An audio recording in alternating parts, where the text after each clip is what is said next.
Hello everyone, I welcome all of you to my YouTube channel. आज हम जिस topic के ऊपर डिस्कशन करने वाले हैं वो टॉपिक है, जैसा कि आप देख सकते हैं, ट्रेजरी बिल।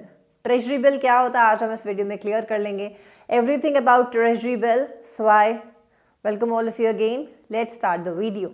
सबसे पहले हम कुछ पिन पॉइंट्स पर आ जाते हैं जो हमने लिख रखे हैं ट्रेजरी बिल के बारे में। Okay, so first point is zero coupon bond comma T bills. ये इसका दूसरा नाम है। ओके, इसके टोटल 3 नाम हो गए। Treasury bills are also known as zero coupon bonds and short form में they are also known as T bills. Okay, तो ये इसका नाम हो गया। ओके, 3 नाम है इसके। Next pin point says unsecured promissory note. Unsecured शब्द का मतलब ये है जो सिक्योर ना हो। सिक्योर मतलब सेफ ना हो। सेफ इन द सेंस यहाँ पर हम इस चीज से बोल रहे हैं कि हम एक अनसिक्योर्ड बोरोइंग या एक अनसिक्योर्ड उधार उसको कहते हैं जिसमें हम कोई कोलैटरल नहीं रख पाते।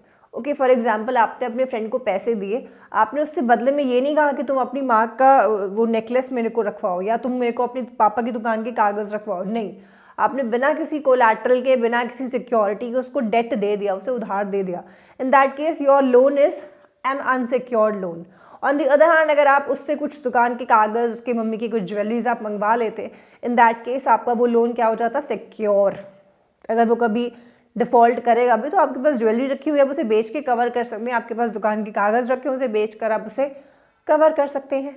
इन that case loan will be secured one. But यहाँ पर ट्रेजरी बिल से अरेंज किया हुआ पैसा इज कम्प्लीटली अनसिक्योर्ड, मतलब there is no collateral which has been kept by the borrower.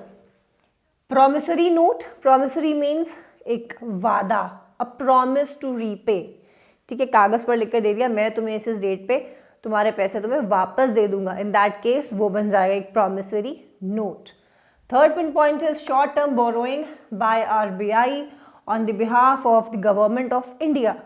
यहाँ से आपको मीनिंग समझ में आ जाएगा। फॉर एग्जाम्पल, मैं आरबीआई हूँ, okay, and this is government of India. Okay, government of India को पैसे की रिक्वायरमेंट है। ठीक है, इसको चाहिए पैसे, इसके पास पैसे की कुछ कमी आ गई। अब government of India directly primary market में पार्टिसिपेट नहीं कर सकती, ठीक है, क्योंकि वो प्लेयर नहीं है वहाँ पे। आरबीआई मनी मार्केट में डायरेक्टली चीज़ों को खरीदता है, बेचता है, अपने ओपन मार्केट ऑपरेशन करता है। ठीक है, आपने पढ़ा होगा, I am thinking that you are aware of all these things. तो अगर आप अवेयर नहीं है तो प्लीज़ आप डिस्क्रिप्शन बॉक्स में जाकर एक बार पढ़ सकते हैं।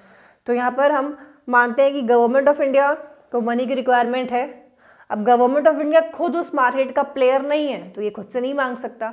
ओके, गवर्नमेंट ऑफ इंडिया के बिहाफ पे जो प्लेयर है यानी कि आरबीआई, आरबीआई गवर्नमेंट के हिसाब से चल के उसके बिहाफ पे लोगों से पैसा मांगता है। लोग कौन? To the general public. Okay, तो जब आरबीआई पैसा मांग रहा है हर आदमी से, कैसे पैसा मांगेगा? बाय इशूइंग अ ट्रेजरी बिल। ओके, ये है हमारा ट्रेजरी बिल। ये क्या है? इसमें सारी बातें लिखी होती हैं। फॉर एग्जाम्पल, मैं यहाँ पर इसके कुछ हेडिंग्स लिख देती हूँ। टी बिल, ओके, इसकी फेस वैल्यू मैं लिख देती हूँ 1 लाख। ओके, अब क्या होगा? जनरल पब्लिक क्या करेगी? इस बिल को देखेगी। अब पैसा अरेंज कौन कर रहा है? आरबीआई। किसके लिए अरेंज हो रहा है? सरकार के लिए। तो रीपे कौन करेगा? सरकार। ओके, तो गवर्नमेंट जहाँ पर इन्वॉल्व होती है वहाँ पर लोग थोड़ा सा ना डिफॉल्ट का उतना रिस्क लेते नहीं है, मतलब उन्हें लगता है कि सेफ इन्वेस्टमेंट है, गवर्नमेंट तो रिटर्न कर ही देगी। ओके, इन दिस केस अब ये हमारा बन गया ट्रेजरी बिल। अब यहाँ पर एक प्रॉमिस लिखा हुआ है कि हम तुम्हारे पैसे आफ्टर 7 मंथ्स जो भी डेट होगी उस डेट पर लौटा दिया जाएगा, एक्सेट्रा एक्सेट्रा, सारी बातें इसमें लिख दी गई है। Okay, so this is a treasury bill. Next point is highly liquid negligible risk. Again negligible risk क्यों?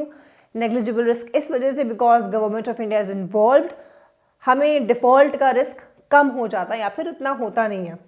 हाईली लिक्विड मीन्स एक ऐसा इंस्ट्रूमेंट है ये जो बहुत ही जल्दी कैश में कन्वर्ट हो जाएगा। अगर हमें ट्रेजरी बिल हमने खरीदा 7 महीने का तो हमें 7 महीने के बाद पैसे मिलेंगे, लेकिन हमें तुरंत चाहिए पैसे, 2 महीने के बाद ही चाहिए, तो हम किसी को बेच के उससे पैसे ले सकते हैं। लास्ट इज मिनिमम अमाउंट, की कम से कम 25,000 का मिलता है, ज़्यादा से ज़्यादा का कोई लिमिट नहीं है। Issued at discount and redeemed at par, ये आपको मैं बाद में समझाऊंगी, पहले फिर से एक बार हम पूरा डिस्कशन कर लेते हैं। देखिए, ट्रेजरी बिल एक ऐसा सर्टिफिकेट होता है जिसमें एक वादा लिखा होता है कि मैं, अब ये पैसे ले कौन रहा है, ले तो सरकार रही है ना, लेकिन इसके बिहाफ पे सिर्फ मांगने का काम कर रहा है आरबीआई। ओके, ये सर्टिफिकेट में तो गवर्नमेंट ऑफ इंडिया लिखा होगा।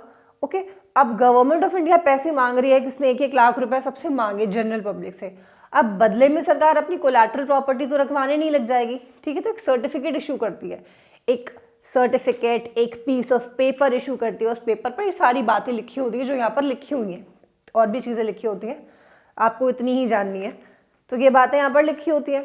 अब आदमी इस ट्रेजरी बिल को देखेगा कि 1 लाख रुपए का है, सरकार का है, चलो खरीद लेते हैं। जब उसने खरीद लिया, 7 महीने के लिए ये बिल किसके पास आ गया, उस आदमी के पास आ गया। ओके, अब इस बिल का दूसरा नाम जीरो कूपन या फिर T bill.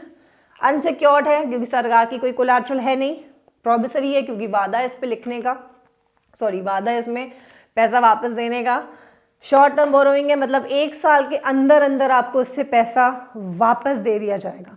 Okay, short term ये होता है। लॉन्ग टर्म होता है जो आपका लंबे समय तक चलेगा, 5 साल से ज़्यादा चलेगा। हाईली लिक्विड मतलब कैश में जल्दी कन्वर्ट हो जाएगा।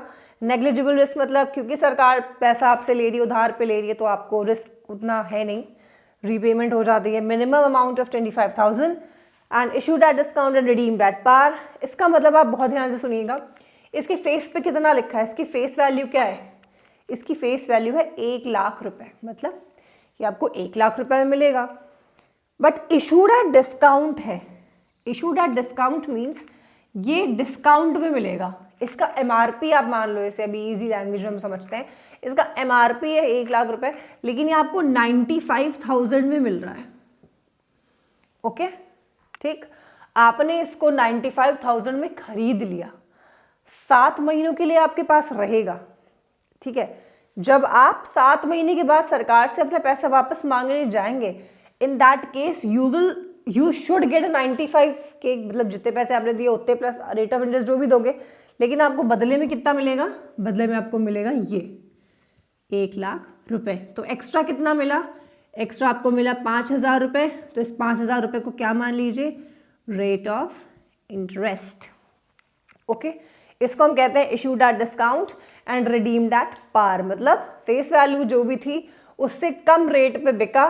फेस वैल्यू थी 1 लाख, बिका 95,000 में, ठीक है। जब 7 महीने बाद आप पैसा अपना वापस लेने जाएंगे 95,000, इन दैट केस आपको 95,000 मिलने की जगह आपको मिलेगा पूरा 1 लाख। तो आपको एक्स्ट्रा कितना मिला, 5,000 रुपये। तो ये 5,000 रुपये को हम क्या मान लें, 5,000 रुपये को हम मान लेंगे अपना रेट ऑफ इंटरेस्ट, जो हमने 7 महीने के लिए सरकार को अपने 95,000 रुपये रखवाए थे। Okay, so this is it for today's video. I hope आपको ट्रेजरी बिल का पूरा कॉन्सेप्ट क्लियर हो गया होगा। फिर एनी डाउट, फिर एनी क्वेरी, कमेंट बॉक्स का भरपूर इस्तेमाल कर सकते हैं, आप आराम से अपने डाउट्स को पूछ सकते हैं। इसके अलावा thank you again for watching this video.